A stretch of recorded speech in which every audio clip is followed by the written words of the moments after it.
Gather round, dads, it's time for a tale. Hand me a book and a warm pint of ale. Let's discuss writing and the literary gods with Dan Roberts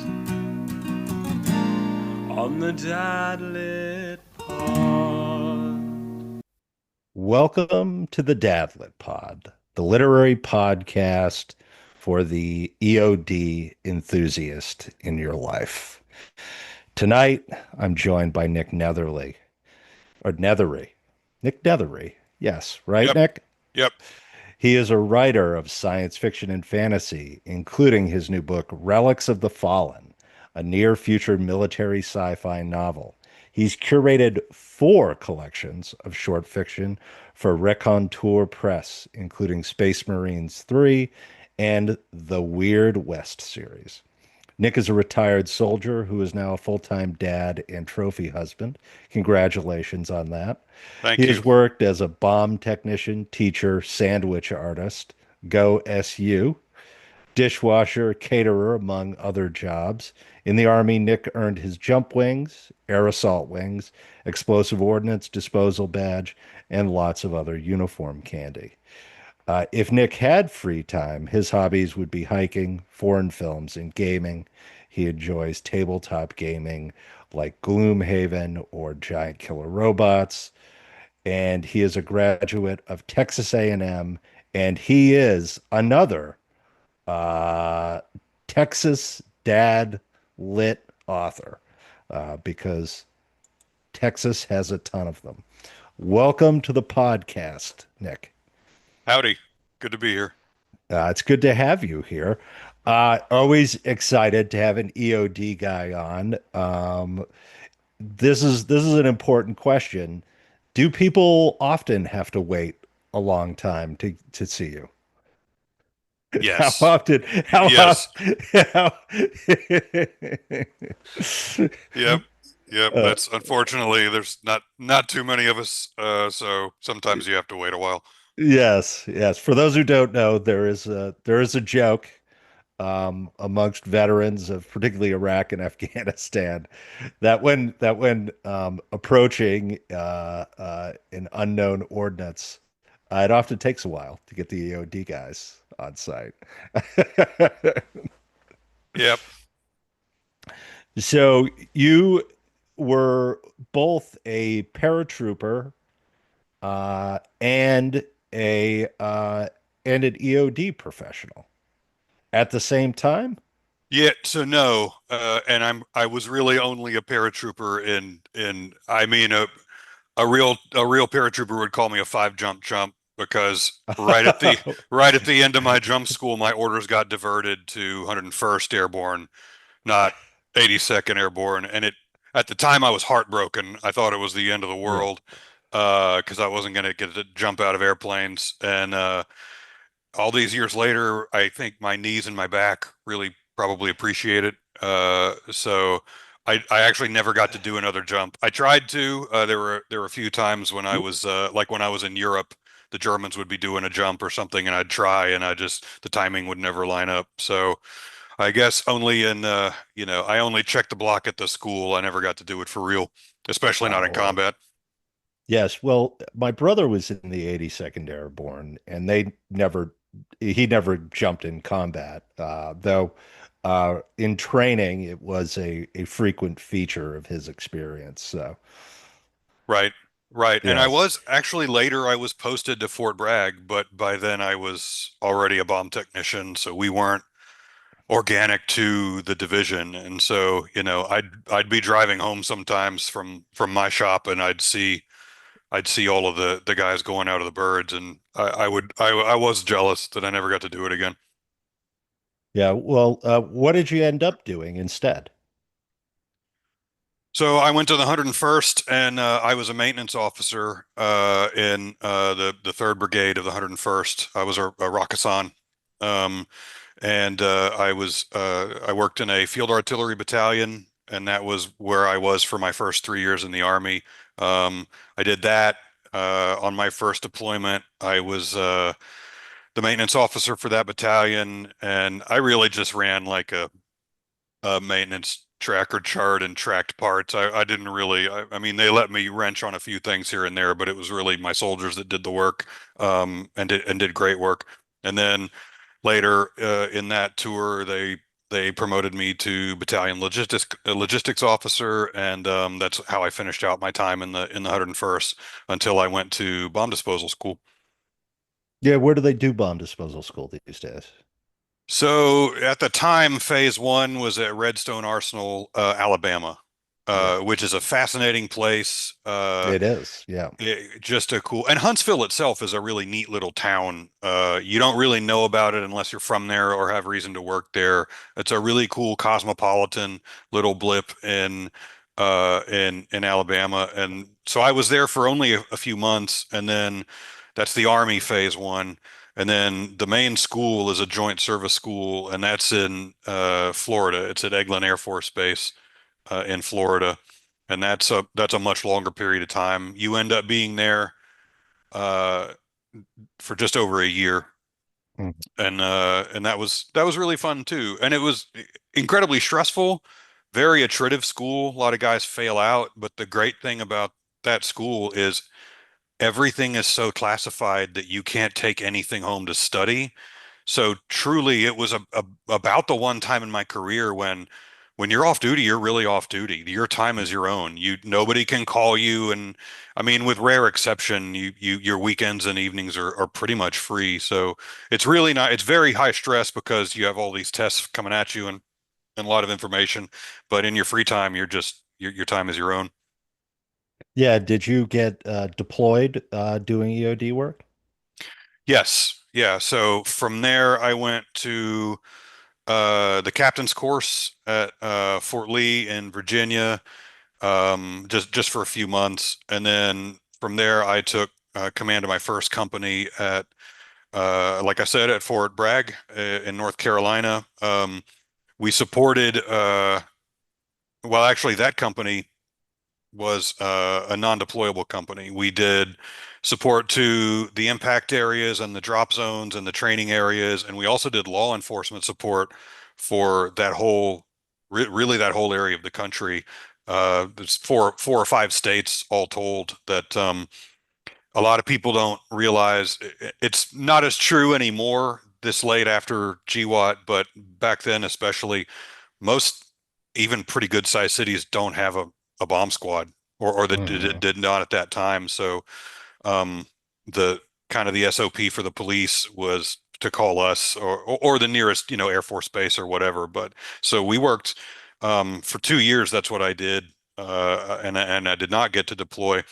And after that, I begged and begged. I loved that company a lot, but I also really wanted to go downrange and do my job uh, in theater. And so something happened medically with a guy who was commanding a different unit, and he was going to have some procedures done and wouldn't get to take the company to war. So they asked me if I would take that company, and I just jumped on it immediately.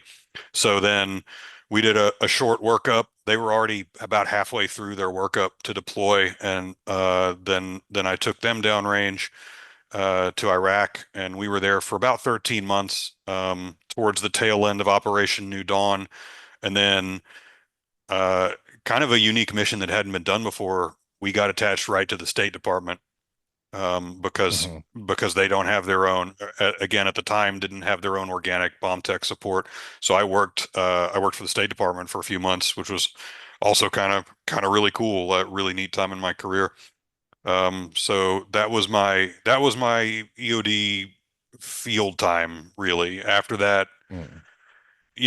I think it's this way in a lot of jobs. Once you promote above a certain level, they don't let you have fun Do anymore. anything. Yeah, so Yeah, you don't get to do there's anything. it's a bunch of sitting at desks and answering phone calls while everybody else has fun.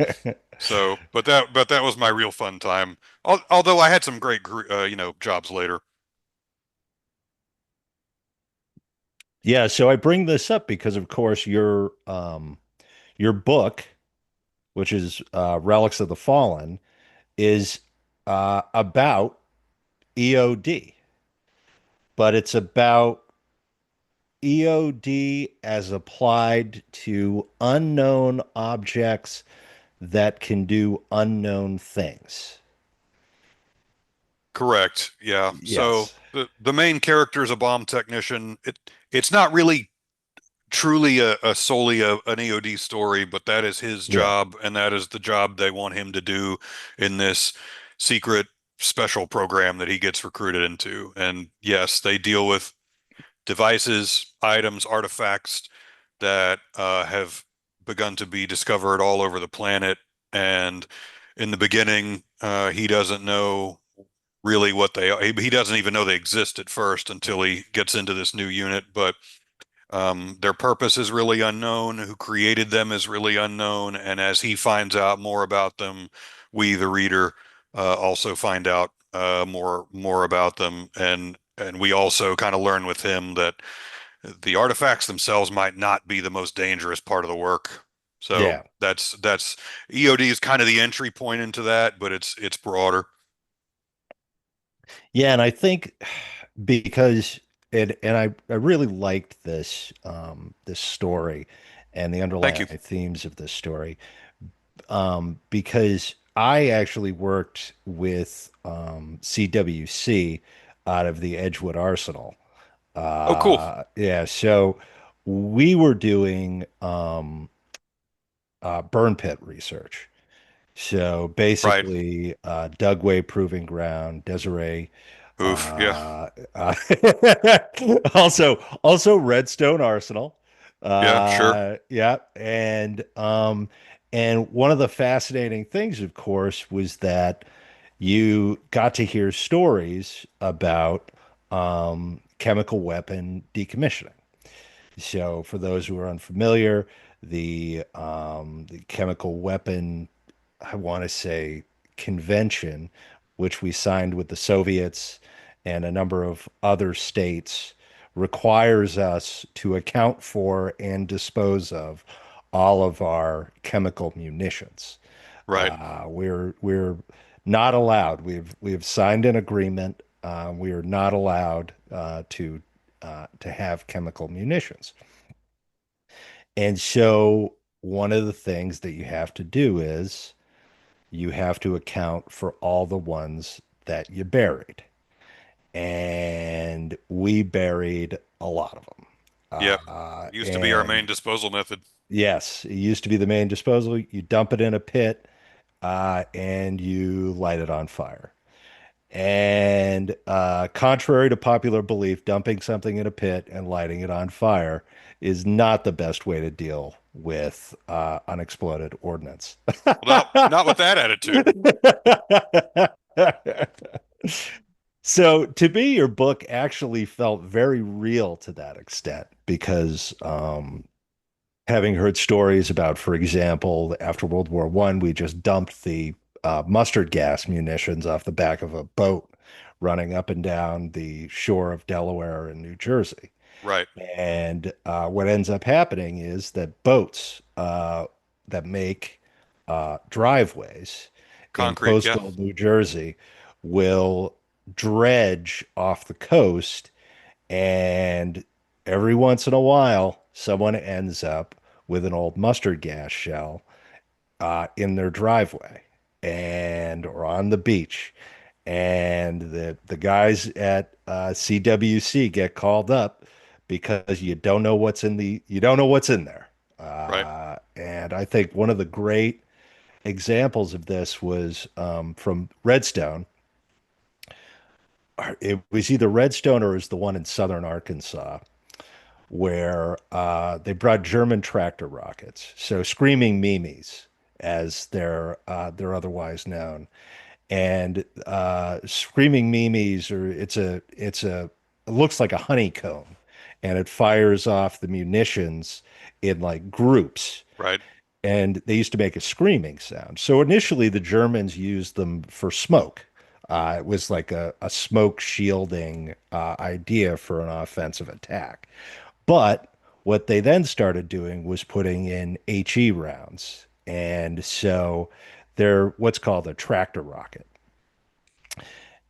Well, the Germans also had tabun and sarin gas, uh, and they produced a fair amount of it. And they had a bunch of tractor rockets filled with tabun and sarin gas. Now, they never used them, uh, mostly because the United States produced more chemical munitions in World War II than anybody else did. And they were pretty nervous that we would use them against them. And so the Screaming Mimes have the engine for the tractor rocket is in the is in the front of the munition. It's not in the back. So a bunch of guys decided that they were going to get rid of a lot of these old German munitions, and so they punched a hole in the back, thinking that they'd emptied out the propellant and lit them on fire. Fantastic. Fantastic. Resulting in a bunch of screaming memes flying all over the place. That's just great. And that's the long and short of why I liked your book, because it reminded me of that part of my life and researching that particular very interesting issue of how do we deal with something that is so unpredictable, that is in such a condition that we have no idea necessarily what's inside of it. And the Right. best we can hope for is to give you the most information and hope that the expertise will get it done in a sensible fashion, which is a lot what your book is about, I think. Yeah, sure. That's one of the things that drew me to the job, I think, in the Army is you may know exactly what piece of ordnance you have, but it might be in a condition that you're not aware of. It might be fired, but they're telling you it was unfired. Hmm. Or it might be some weird variant. I mean, for every round that is readily identifiable, there's, maybe dozens that were experimental versions before they went into mass production, and those were fired all over the place. So really, truly, you never know exactly what you're walking down on until you get eyes on it. And I really liked that about the work. I really liked my time as a maintenance guy. I really liked logistics, but I felt after just doing that for a couple of years that it was going to be the same job for my whole career, Hmm. just in different places and at different desks. And so that's part of the reason that I was drawn to this work. And yeah, I wanted to capture a little bit of that in the story, and I mean, it's even more so because truly they don't know where these things came from. Are they supernatural? Are they alien in origin? Are they how even old are they? With materials that you can't accurately date because we don't have the technology to do it. You don't even know how old they are, you know? Yeah. So I always was I always was a bit of a sci-fi nerd, and even from the start of going through school, I always wondered what if we what if we happened across alien ordnance, or what if we happened across uh uh a mythical item that really is real, and how would we deal with that in a conventional setting? And so I wanted to build a story kind of around that idea. Yeah, I mean that goes back to even the earliest days of science fiction with War of the Worlds and Oh, sure. Yeah. yeah, like forgive me if I ruin it, but this is the alien technology and the aliens' ability to deal with us in and of itself is not guaranteed. Right. And to that extent, I mean, the object of unknown origin is really a terrific element of the sci-fi coda. Did you have any specific books that inspired you beyond the work that you'd done and that sort of thing? Yeah, for sure. Jack McDevitt is a writer who does, I guess the best way to sum up his kind of the majority of his oof in one phrase is alien archaeology.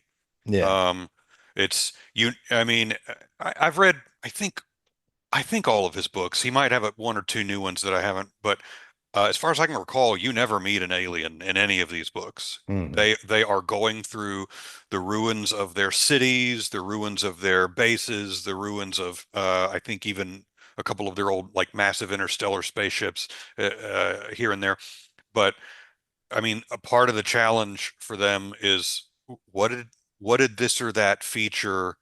What was it intended for? How was it? What was its purpose? I'm also a giant fan of The Expanse, the Yeah, great show. yeah the James S. A. Corey series and later show.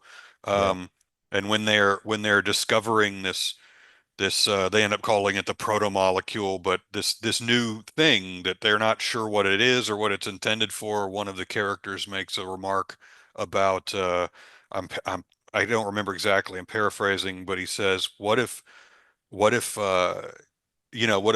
prehistoric apes found a functioning microwave? Yeah. What would they think was its purpose? Clearly, some would think it was a weapon. Some Yeah. would think it was, I mean, one or two might figure out you could make food with it if you push these buttons in that way. But I mean, there would be this wide range of opinions in the, whatever prehistoric ape community there was about what was its purpose, what was it meant to do, who made it, where did it come from? And Mhm. there would also be a significant faction that said, none of that even matters. It's a danger to all of us. So how do we analyze, exploit, and how do we safeguard that? Um, and thinking of that just reminded me of, the gods must be crazy, and older stuff like that. So that, yeah, so a few of those books did kind of spark that idea. Yeah. And so in in addition to that, the book has well, I don't want to ruin it because it's very good. And the story is Thank interesting. you. So we'll go with um it's a great idea. It's a great setup and it's great daddling. So and the main character is a dad. Yeah, yeah. I also wanted to show that. I didn't really set out to tell a. I didn't really set out to incept a moral or anything in No, no, anyone, no. But but I said this on another podcast a couple weeks ago. I don't um I hate it when sometimes it can help the story, sometimes it works, but the trope of like a drunken, bitter old soldier who's driven his family away, or mhm, maybe he has a family, but like they have to shoehorn in like a romance infidelity subplot with one of his coworkers, and so it just bugs me, mhm. The vast majority of the guys that I worked with that that were married had good, maybe ups and downs, but stayed faithful, had good marriages, were good dads and moms. Um, so you don't always have to shoehorn that in. And I know, I mean, I've heard television writers or movie writers say the studio execs always want you to put that in because Yeah. they think it makes it more exciting. They think that normal, family Family life with life. fidelity where you actually show up as a dad and as a husband, that's boring. But I think that's bananas, and, and Yes. I mean, again, I didn't set out to write message fiction, but I mean, as I was writing it, it just felt logical and natural to me that I mean, yeah, he's a cat that's married and's got three kids and they have, a dog and a cat or whatever. And like I mean, Yep. he still has to go home and do normal family stuff and go to like violin recital or softball or whatever, or, church Sunday school party. Like he's got to do all that stuff in addition to this because that just felt so much more real to me than, I'm just going to go back to my efficiency apartment and put a cigarette on my arm and like just to feel something again. Like Well, there's a place for that there is, there definitely is. if the trajectory is because I believe it or well, I don't want to give away stuff that I write or that might be coming out, but I wrote one about a dad who gets called away on a mission. And part of the crux is that the mission really separates him from his family and that it's Yeah, very difficult for that to be the case yeah, and that he feels very guilty about it and that it has a lasting effect on his relationships and sometimes that's enough. yeah. No, for Yeah, sure, for yeah, sure. yeah. I just wanted to show a good family life. Oh no, no, I appreciate that. Yeah.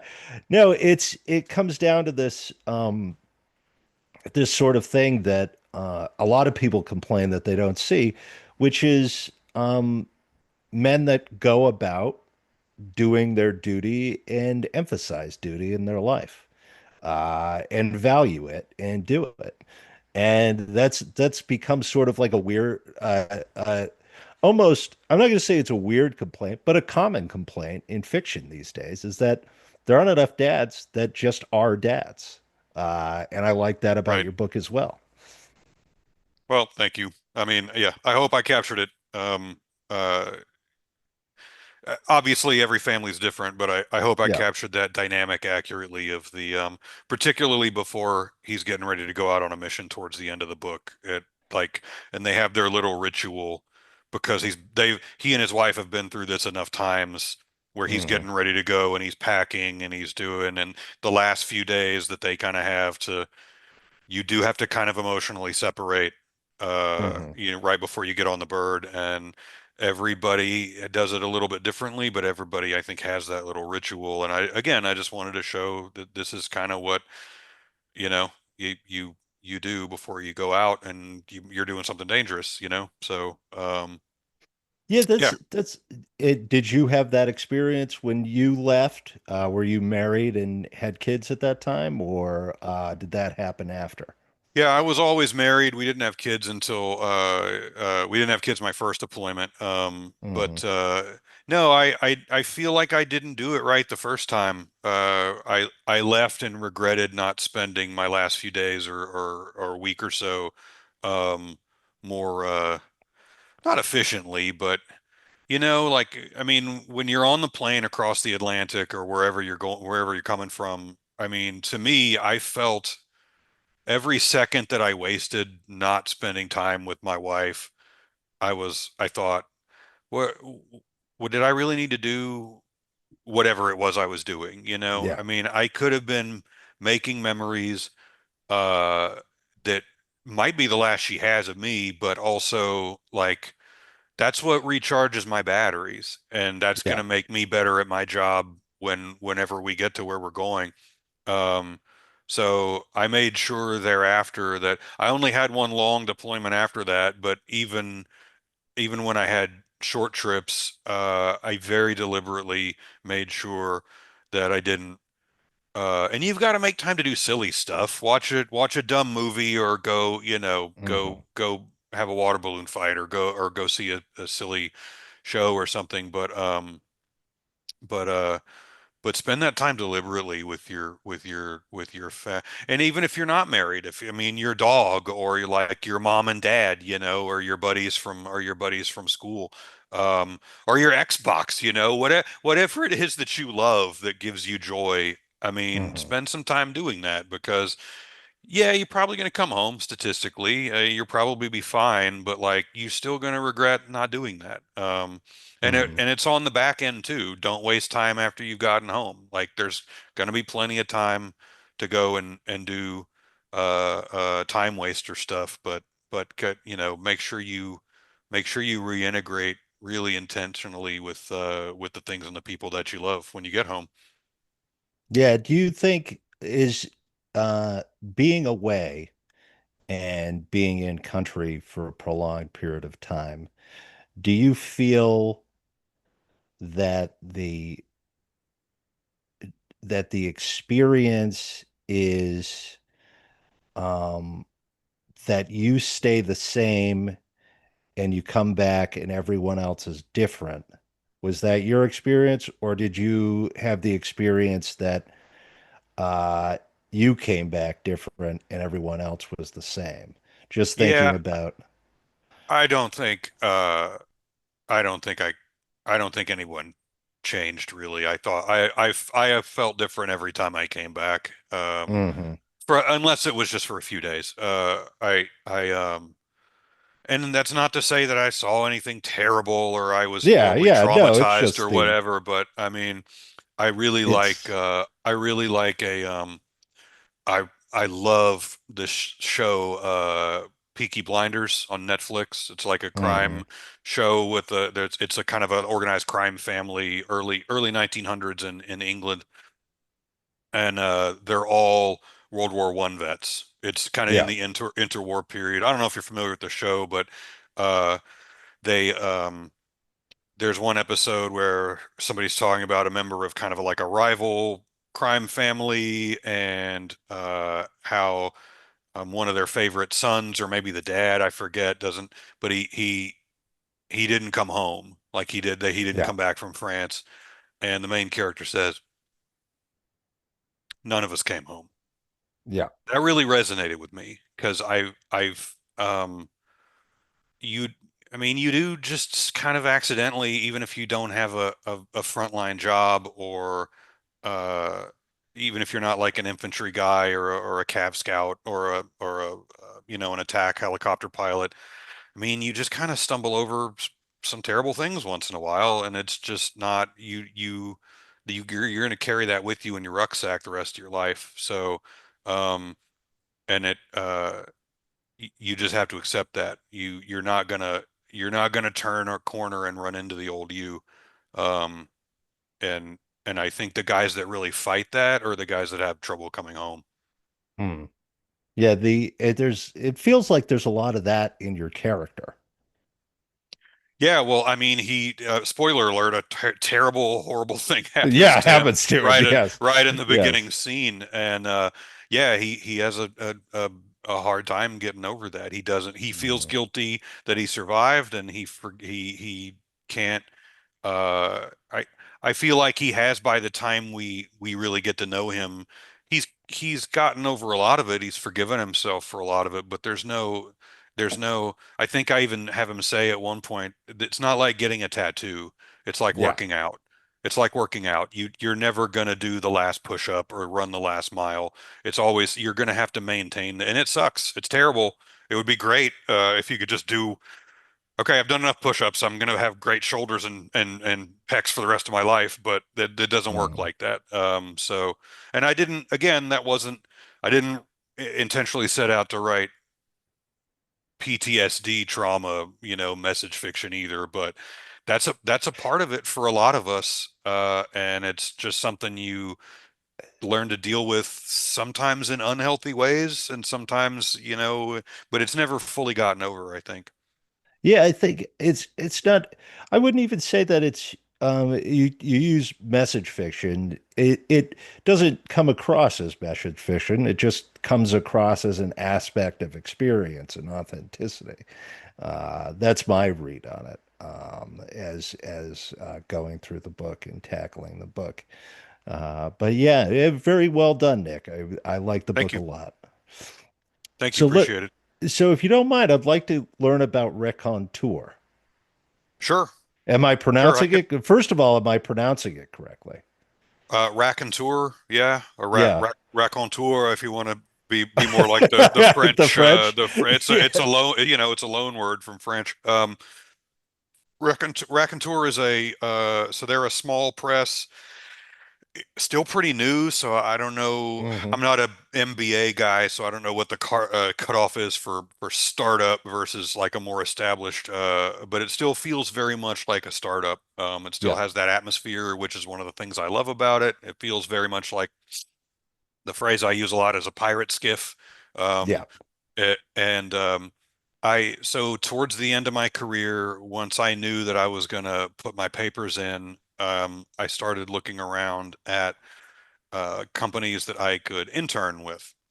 Hmm. The Army has this great program, had it, I'm not sure it's still around in the form I went through it, but essentially the last 3 to 6 months of your active duty career, you don't report for work at your unit. I mean, you still have to prove you're alive or whatever, but like, Yeah. um, but you go to work for a company in the industry that you want to get into. And some guys, they go and if they want to get into disaster management, they intern at FEMA, or if they, want to be in sales, they can. I mean, there's a ton of companies you can go work for, train air conditioning or an engineering firm or whatever. There's lots of different companies that are pre-approved, and then you can also, if there's one that doesn't that hasn't already been approved, you can basically, it's kind of like the sampler at your pizza joint, like you can kind of create your own internship. And so that's what I did. I asked the skill bridge coordinator for my region, which was Europe at the time, because I was stationed at NATO at the time. Is this allowed? Can I go work for a publisher? And she said, yeah, people do. I mean, it's not super common, but people do it all the time and get it approved. You just have to get a company to buy off on it. We have to have a direct report to verify that you're actually doing the work. Hmm. Um, and so I approached a couple of different publishers, and the one that it was a combination of, they got back to me with the most, kind of really what I wanted to do. I didn't want to just like work in the mail room or whatever. Yeah. Like I wanted to, and I didn't mind doing social media or helping with graphics or editing or whatever, but I also wanted to write. And I wasn't asking for a guarantee that, I mean, I didn't want to just phone it in and have them publish some dreck just as part of the deal. But I asked for, a fair assessment of my work, and if it was good, then, it would make it into an anthology. Um, and so Raconteur agreed. It was all remote because, again, like I said, we were still in the Netherlands where we were stationed at the time, and so I had a Zoom call with our production manager, the publisher, the boss, and a couple of the editors and the design manager, and we all just really clicked. I I liked their attitude from the beginning. I'd already been watching some of their videos on YouTube. They do live streams periodically where they'll just talk about Hmm. not just company stuff, but just types of genre and books that they like, and influences on them when they were younger readers, or newer things that they like now. So I thought I would be a good fit, and the calls that we had led me to believe that that would be the case. And so they agreed to take me on, and we agreed on kind of the scope of my duties. And then the Army on its end, thankfully agreed, to let me do that. So for the last 4 months I was in the Army, my full-time job was, I was doing editing and social media stuff, little social media stuff back then, not too much. Um, and then really whatever duties they assigned me, but a Hmm. lot of it had to do with editing and um, writer engagement between the press and authors that had submitted. And in the course of that, I learned a lot about, oh geez, everything from, and I'm not an artist, but I learned a lot about cover art, Hmm. and layout, and I learned a lot about how to curate an anthology, almost as if, I've said this before, but I think of it almost like a band putting together an album.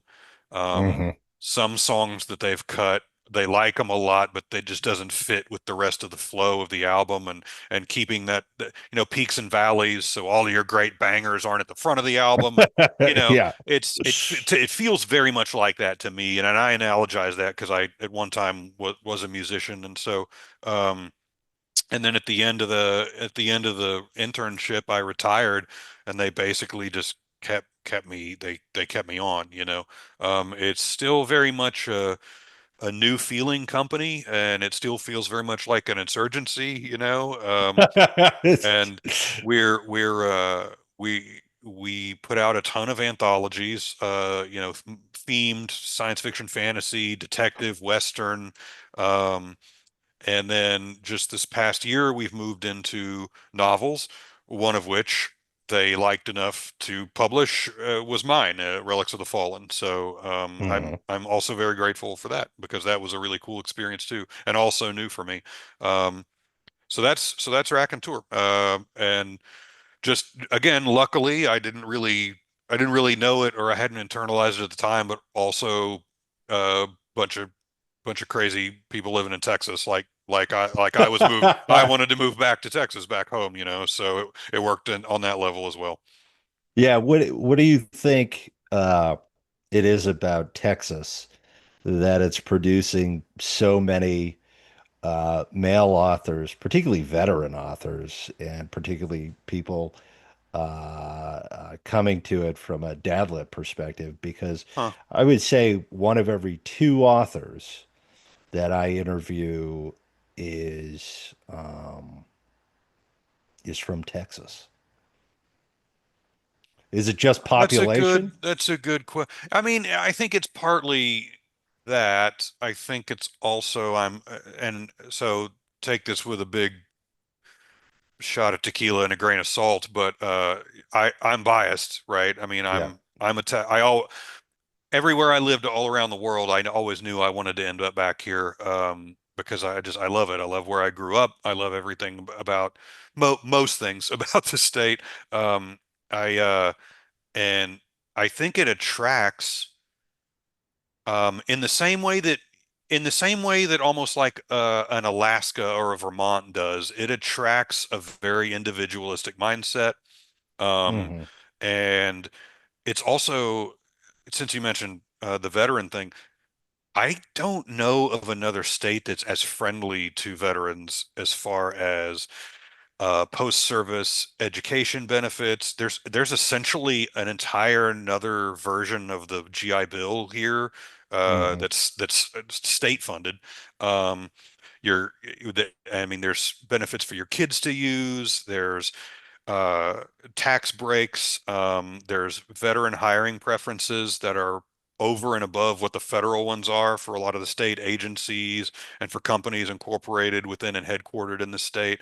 Um, and it's everything from big stuff like that to I can get this insanely good deal on a hunting license here, like Yeah. seriously, like the top tier hunting license for unbelievably cheap here just Yeah. because of like my status and even oh and let's see, free, not unlimited, like I couldn't just park my car there forever, but a period of time parking free at airports, which is Hmm. fantastic if you're traveling a lot. That's A lot pretty good. a lot of big cities that have toll roads here, if you have like disabled veteran plates or like Bronze Star or Purple Heart plates, you can register in the whatever the toll agency is and you get free tolls, which is another, again, it sounds little, but that can be a huge expense if you're commuting on those roads. So Hmm. I think it just attracts a lot of people. In addition to, yeah, there's just a lot of people here, so you're gonna get more of everything here, not just writers. Yeah. And what part of Texas are you living in now, if you don't I'm mind in my the asking? No, yeah, I'm in the Houston area, the greater Houston Oh, area. okay, great. Yeah. So most of the Raconteur people are up around Dallas.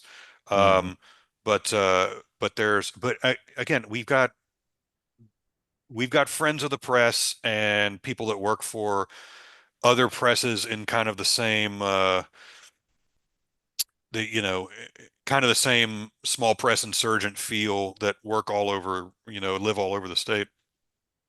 A lot of good creative writing MFA programs also in this state. Hmm. When I was applying to MFA programs, which I also did at the end of my career, uh, almost all of the ones that I applied to were here in the state, and almost all of them were very highly rated. I mean, big name writers that graduated from these programs. So, that also I think might be a draw. That's an interesting question, though. I never really thought about it. Yeah, it seems that there's uh, a couple things going on. That there's the veteran experience and its association with, I wouldn't, we'll call it earlier retirement, which offers sort of a window to work, plus just a Yep. general individuality and a sense of having something valuable to say that I find a lot of Texas authors come from that perspective. So it's interesting. Hmm. Yeah. It's just something I notice. Now I think I'm on show 51.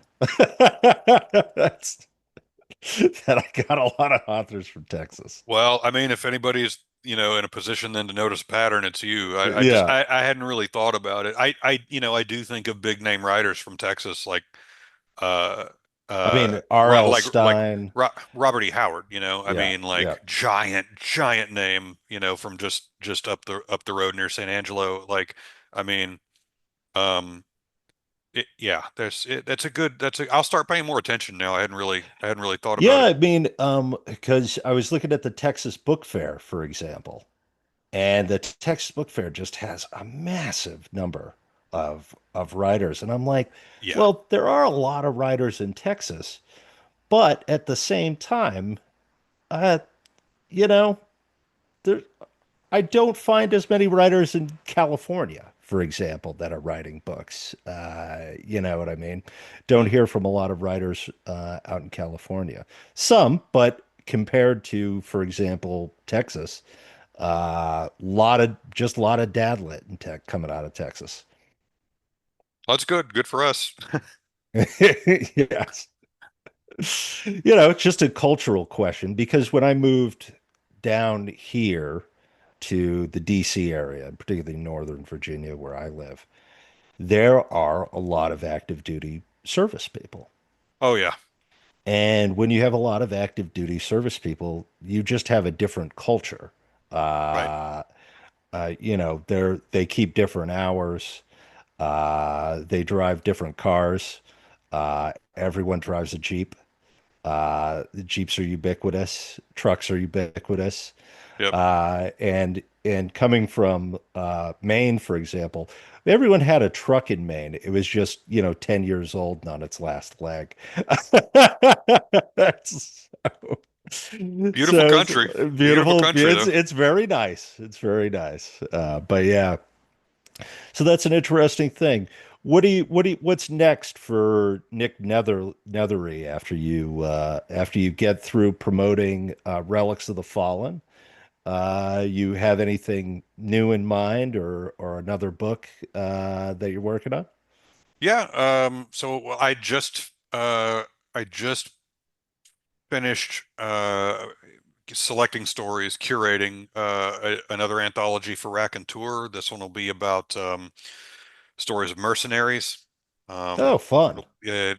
Not just fun. I mean, these stories are, I was blown away. The quality is just so good. Some fantasy, some science fiction, and some like modern day. No wizards or lasers or anything. It's just Yeah.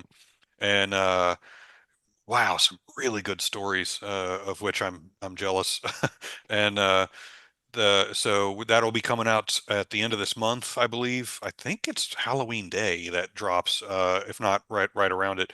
Um, I'm not doing another anthology for a while, but I'm about to put the bow on another novel.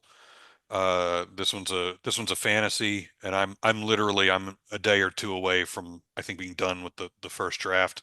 That'll that'll have to be refined and edited for a while, but Mhm. we'll see. Hopefully, it's good enough to be. This is a fantasy, so hopefully it'll get published next year, and then pretty much right away, like the next day, I plan to start the next book in the Wormwood series, the sequel to Relics of the Fallen. Oh, So interesting. I've already got it outlined. It's ready to go. I just have to start typing. Well, that's exciting, Nick. And anything you'd like to let the Dad Lit audience know to pick up, other than obviously Relics of the Fallen? Um, let's see. Pretty much everything that Raconteur's put out as far as novels this Mm, year, as we've started this, has been great. Um, Wally Waltner has a great first novel in a series about art and music and how that can be used as magic. Um, J. Kenton Pierce is another one of our writers, and he's got a fantastic universe. I've read more than is out, but there's one novel out now about humanity several hundred, maybe 1,000 years after we're totally wiped out almost, and kind of our race trying to build ourselves back up from the great, galaxy-spanning empire we once were. Uh, uh, Kiss for Damocles, that novel's called. Our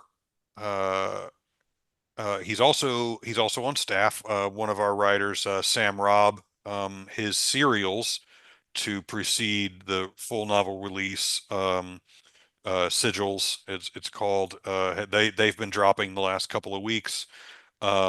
And he's just a really good writer too. He had a story in the first Weird West anthology that I did, Benediction and Lead. That story's called, and that's one of the best Western stories I've ever read. I was blown away. It's just he's a really good writer too. Um, but I would just suggest, like, if you like, just a year ago, I would say we're really mainly just doing short fiction collections, but now we're starting to do novels too, and we're starting to do boys' adventure as well. So if you have a young uh uh what we're calling them boys adventure, but it can, either boy or girl, but from middle school, junior high-ish, up to like maybe high school, in the style of like the old Heinlein juveniles, yeah. and those uh, have been coming out, and we've got some more coming out, over the next year, a couple of which I've gotten to read the submitted manuscripts, and they're just phenomenal. So just follow Raconteur Press. Uh, it's our website, it's raconteurpress.com, or our Substack. We really publish stuff much more frequently on the Substack. Um, Hmm. and announce open calls and stuff. If you're interested, we've got a bunch of calls next year, and are uh, we're always looking for good stories. So Awesome. yeah, just follow those. Well, awesome. Well, thank you, Nick. And this has been Dan Roberts. Go out and check out Relics of the Fallen. Where's the best place that people can buy it? Amazon. Nice. Amazon's right. Good. I mean, I've got a link for it on my website, nicknethery.com. Or you just go to Amazon and search Relics of the Fallen, and it'll be it'll, since it's published, it's been the first thing that pops up. I think there's something called that from years ago, uh, yeah, and I mean, it's ebook, and you can get a paperback as well. Well, awesome. Thank you again, Nick. Thank you, Dan. I really appreciate it. It's been fun. Absolutely. This has been an episode of the Dadlet Pod. All the best. Our time together has come to an end. It's time to return to your wife, kids, and friends. It's time to pick up those books you forgot while you wait for the next Dad Lit.